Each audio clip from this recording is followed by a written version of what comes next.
Saya Gina Nazira. Di sini saya akan menjelaskan tentang film yang berjudul Parasit. Parasit menceritakan kisah satu keluarga Kim yang hidup dalam kemiskinan dan kekurangan yang berusaha memenuhi kebutuhan hidup mereka. Film yang disutradari Bong Joon-ho ini berhasil menjadi film terlaris Korea yang tayang di Indonesia. Kesenjangan sosial dan literasi pendidikan terlihat jelas di dua keluarga tersebut. Penonton cenderung simpati pada keluarga dengan porsi yang berbeda-beda. Isu ekonomi membuat kita mewajari aksi licik keluarga miskin terhadap si kaya. Di sisi lain, isu literasi dan kepandaian yang rendah pada keluarga kaya membuat kita cenderung agak simpati dengan mereka. Hubungan pada film Parasit antara bahasa dan budaya adalah film ini, aktor Song Kang-ho pernah menyatakan kalimat sederhana dari anggapan bahwa orang kaya lebih mudah untuk berbagi dan berbuat baik. Sementara itu, mereka yang kekurangan mungkin lebih sulit untuk berbagi, termasuk ketika mereka benar-benar ingin melakukannya.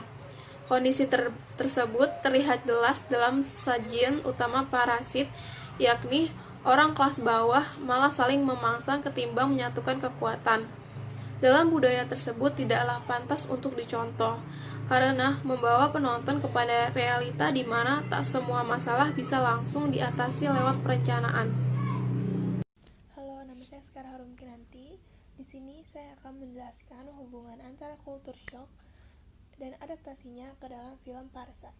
Nah, culture shock sendiri ini pertama kali diperkenalkan oleh Oberg tahun 1960.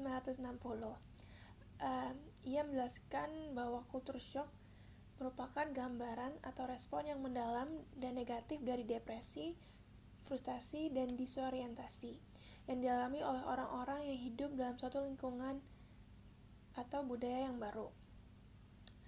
Istilah ini menyatakan ketiadaan arah, merasa tidak mengetahui harus berbuat apa, atau bagaimana mengerjakan segala sesuatu hal yang baru.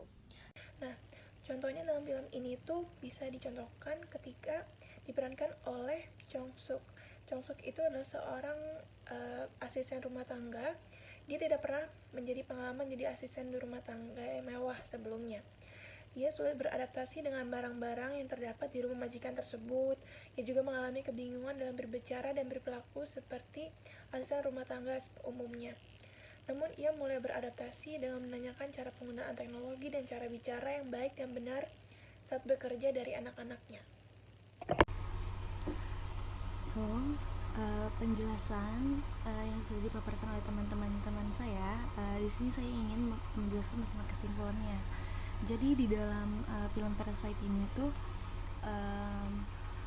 menjelaskan beberapa bentuk representasi kemiskinan yang ada di film, digambarkan dengan sempitnya rumah tokoh dalam film.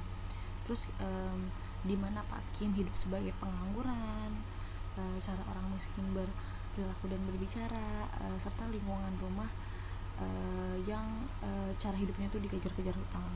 Meskipun kebutuhan pokoknya terpenuhi, namun mereka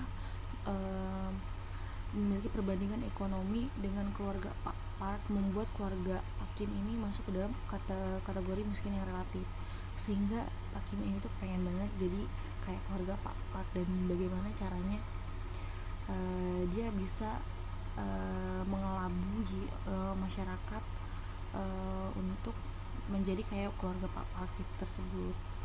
Jadi beberapa indikator kemiskinan menurut Bank Dunia yang digambarkan dalam film tersebut itu seperti kepemilikan tanah dan modal yang terbatas, sarana prasarana yang dibutuhkan juga terbatas, pembangunan yang bias di kota, perbedaan sektor ekonomi, budaya hidup yang jelek, serta tata pemerintahan yang buruk.